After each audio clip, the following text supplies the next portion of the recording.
রব্বে কারীম যেন অল্প সময় আমার জবান দিয়ে এমন কিছু কথা বের করে দেন যে কথাগুলো আমার জন্য উপকার হয়, আপনাদের জন্য উপকার হয়, এলাকাবাসীর জন্য ফায়দা হয়। সকলে বলুন আমিন। আমিন।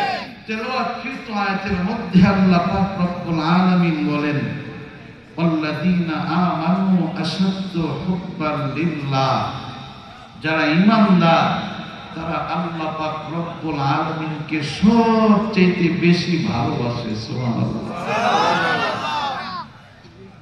আন-নাবিয়্যু আউলা বিল মুমিনিনা মিন আনফুসিহিম। দ্বিতীয় আয়াতে আল্লাহ পাক বলেন, নবী মুমিনদের অন্তরে তাদের জানের চাইতে দামি। সুবহানাল্লাহ। قال النبي صلى الله عليه وسلم لا يؤمن أحدكم حتى أكون أحب إليه من والده وولده والناس أجمعين। মায়ার নবী রাহমাতাল লিল আলামিন হাদিসের মধ্যে বলেন, তোমরা ততক্ষণ পরিপূর্ণ ঈমানদার হইতে পারবা না যতক্ষণ তোমাদের অন্তরে মা বাবার চাইতে, সন্তান সন্ততির চাইতে আমি নবীর মহব্বত বেশি না হবে। তোমরা ততক্ষণ পরিপূর্ণ ঈমানদার হইতে পারবা না যতক্ষণ তোমাদের হৃদয়ে আমি পয়গম্বরের মহব্বত তাম পৃথিবীর মধ্যে যত মানুষ আছে সবচেয়ে বেশি না হবে। আয়াত এবং হাদিসের মাধ্যমে বোঝা গেল, আমরা যদি ঈমানদার হইতে চাই আমাদের অন্তরে আল্লাহ আল্লাহর রাসূলের মহব্বত সবচেয়ে বেশি হওয়া লাগবে। ঠিক কিনা? নেতার চাইতে আল্লাহ আল্লাহর রাসূলের মহব্বত কম না বেশি? আওয়াজ দিয়ে বলেন, কম না বেশি? নেতা যদি বলে ইসলামের বিরোধিতা করো, এমপি পদ দেওয়া হবে, পদ লাগবে নাকি আল্লাহকে খুশি করে নেতার বিরোধিতা করব? আমাদের পদ লাগবে না, আমরা তো আল্লাহ আল্লাহ রাসূলকে বেশি মহব্বত করতে চাই। ঠিক কিনা? আল্লাহর বিরুদ্ধে যদি কোনো মুসলমানের সামনে দুশমন কথা বলে, আমার নবীর বিরুদ্ধে যদি কোন দুশমন কথা বলে, এ মুসলমান তখন চুপচাপ জবান বন্ধ করে থাকবো, হাত গুটিয়ে বসে থাকবো? আরে দোস্ত না, আমাদের জীবন তো আমাদের মাওলার জন্য, আল্লাহর ইজ্জত রক্ষা করার জন্য, নবীর ইজ্জত রক্ষা করার জন্য যদি রক্ত দিতে হয় আমরা মুসলমান রক্ত দিতে প্রস্তুত। যদি শাহাদাতের পানি পান করতে হয়, এ মুসলমান জীবন তো একটাই, আল্লাহ আল্লাহর রাসূলের জন্য শাহাদাতের পানি পান করতে আমরা প্রস্তুত। ঠিক কিনা? কে কে রাজি আছেন? আল্লাহু তাকবীর, নারায়ে তাকবীর। আল কোরআনের আলো, কোরআন সুন্নাহর আলো, উলামায়ে কেরাম যেখানে, আমরা আছি সেখানে, উলামায়ে কেরাম নাই যেখানে, আমরা আছি সেখানে। আল্লাহু তাকবীর, আল্লাহু আকবার। এরে নবীর উম্মতের দল, নবীর সাহাবী আবু বকর সিদ্দিক রাদিয়াল্লাহু তাআলা আনহুর দিকে তাকান। আমার নবীকে কেমন মহব্বত করে, আমার আল্লাহকে কেমন মহব্বত করে। আবু বকরের সামনে একজন ইহুদি আমার আল্লাহকে ফকির বলে গালি দিল। আবু বকর নরম দিলওয়ালা মানুষ, আল্লাহকে যখন গালি দিছে দিলটা গরম হয়ে গেল। চাদরের মধ্য থেকে হাতটা বের করে আবু বকর এমন জোরে চটকানা লাগাই দিলেন, ইহুদির চোয়ালে 5টা আঙ্গুল বসে গেল।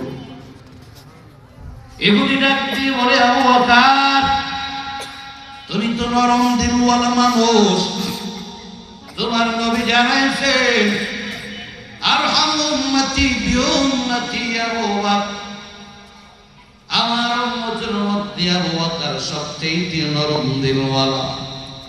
ওরে আবু বকর এত জোরে চটকানা লাগাইলা চলে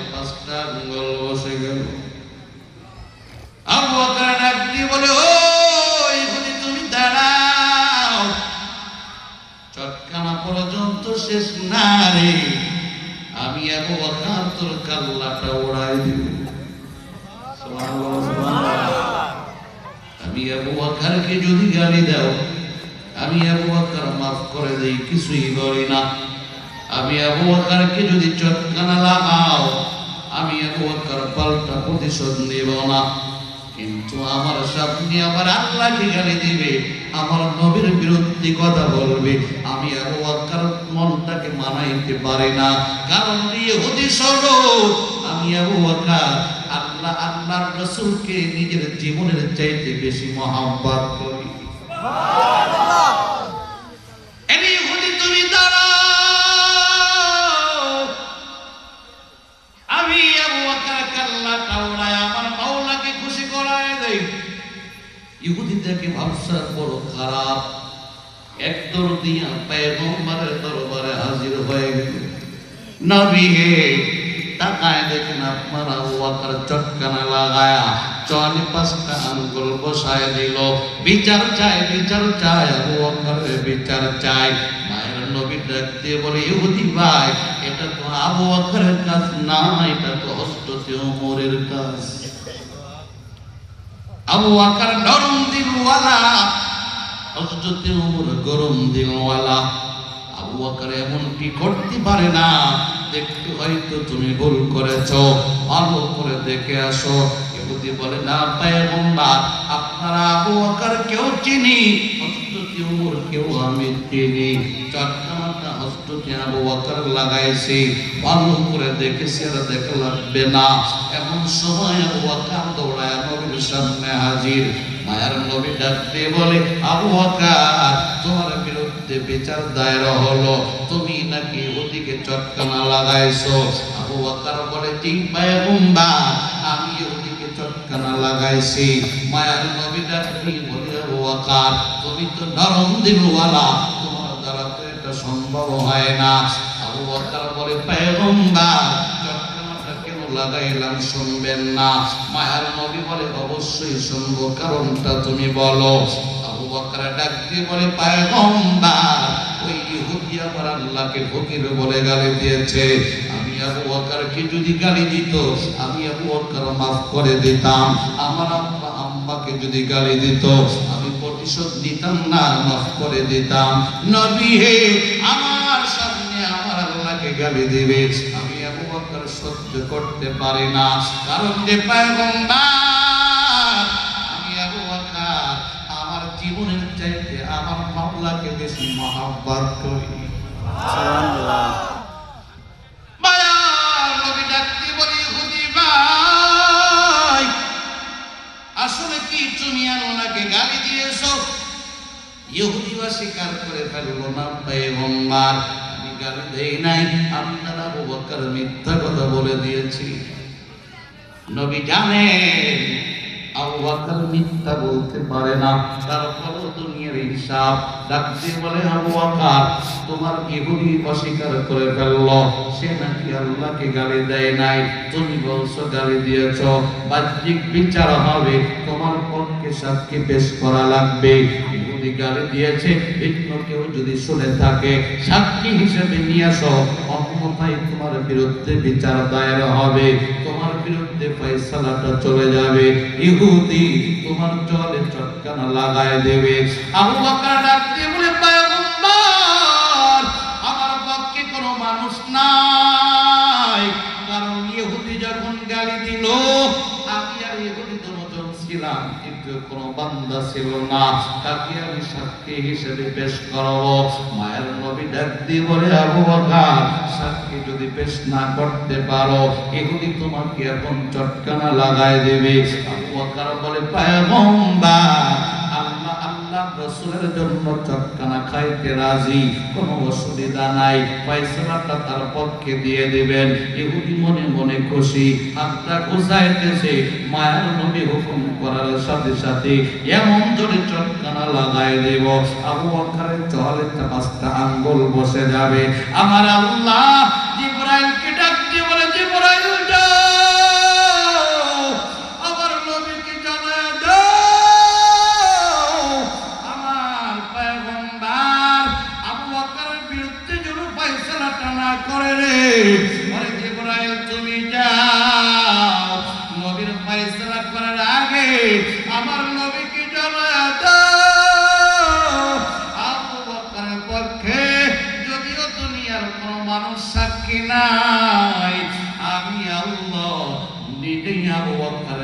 পক্ষে সাক্ষী। লাকাদ সামিআল্লাহু কাওলাল্লাযীনা ক্বালু ইন্নাল্লাহা ফাকীরু ওয়া নাহনু আগনিয়া।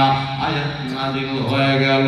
পয়গম্বর ইহুদির পক্ষে ফয়সালা হবে না, আবু বকরের পক্ষে ফয়সালা হবে। যদিও দুনিয়ার কোন সাক্ষী আবু বকরের পক্ষে নাই, স্বয়ং আল্লাহ আয়াত নাযিল করে জানায় দিলেন ইহুদি আল্লাহকে গালি দিয়েছে, আমার আল্লাহ নিজ পদ্ধতি কানটা দিয়ে শুনেছেন, কাজী আবু বকরকে যেন চটকানা লাগাইতে না পারে। আমার আবু বকর নরম দিলওয়ালা, কিন্তু আল্লাহর বিরুদ্ধে যখন ইহুদি কথা বলল, দিলটা নরম হয়ে গরম হয়ে গেল, চটকানা লাগাই দিল। আমরা মুসলমান, আমাদের দিলটাও থাকবে নরম, ব্যক্তিগত কারণে প্রতিশোধ নেব না। আমাকে যদি গালি দেয় পাল্টা গালি দিব না, মাফ করে দেব। আমার জমিন যদি 1 বিঘা দখল করে করুক, আমি মাফ করে দেব। ওজনে যদি দোকানদার কম দেয় দিক অসুবিধা নাই, মাফ করে দেব। কিন্তু যদি আমার সামনে আমার আল্লাহকে গালি দেয়, আমার সামনে আমার নবীকে গালি দেয়, নবীর সুন্নাত নিয়ে মস্করা করে, নবীর বিরুদ্ধে কথা বলে, এ মুসলমান আজকের মাহফিল থেকে প্রতিজ্ঞা করতে হবে, আল্লাহ আল্লাহর রাসূলের দুশমনদের মোকাবেলা করব, পিছপা হব না। শাহাদাতের পানি পান করতে আমরা মুসলমান প্রস্তুত। আমরা আমাদের জীবনের চাইতে আল্লাহ আল্লাহর রাসূলকে বেশি মহব্বত করে, ঠিক কিনা? মুসলমান ওলামায়ে কেরাম যখন আল্লাহ আল্লাহর রাসূলের পক্ষে ডাক দিবে, যার কাছে আল্লাহু আকবারের ধ্বনি দিয়া ময়দানে যাবে বরাবর, কেনা কে কেনা দিয়েছে আবার হাত তুলে দেখা দেয়। আল্লাহু তাকবীর, আল্লাহু আকবার, নারায়ে তাকবীর, আল্লাহু আকবার। আল্লাহ ইসলামের পক্ষে হাতগুলোকে কবুল করা, বলুন আমিন। এর নবীর উম্মতের দল আমার আল্লাহের মধ্যে জানায় দিলেন, আন-নাবিয়্যু আওলা বিল মুমিনিনা মিন আনফুসিহিম। নবী মুমিনদের অন্তরে তাদের জানের চাইতে দামি। সুবহানাল্লাহ। সাহাবায়ে কেরামে কে দেখায় দিলেন নিজের জানের চাইতে নবী কেমন দামি। উহুদের ময়দানে আমার নবীর দান মোবারক যখন শহীদ হয়ে গেল, ইবলিস শয়তান ঘোষণা করে দিল কুতিলা মুহাম্মদ, মুহাম্মদ হত্যা হয়ে গেছে। ইবলিসের উদ্দেশ্য হলো সাহাবায়ে কেরাম যখন শুনবে মুহাম্মদ নাই, তাদের দিলটা ভেঙে যাবে, যুদ্ধ তারা করবে না। তারা বলবে নবী যদি না থাকে রে, যুদ্ধ কার জন্য করব? তারা হাত গুটিয়ে বসে যাবে। কাফের মুশরিকের দল চতুর্দিক দিয়ে আক্রমণ করিয়া মুসলমানদেরকে পরাজিত করে ফেলবে, মুসলমানদেরকে নিশ্চিহ্ন করে ফেলবে। ইবলিসের উদ্দেশ্য বড় খারাপ, তার কারণে ঘোষণা করে দিল কুতিলা মুহাম্মদ, কুতিলা মুহাম্মদ।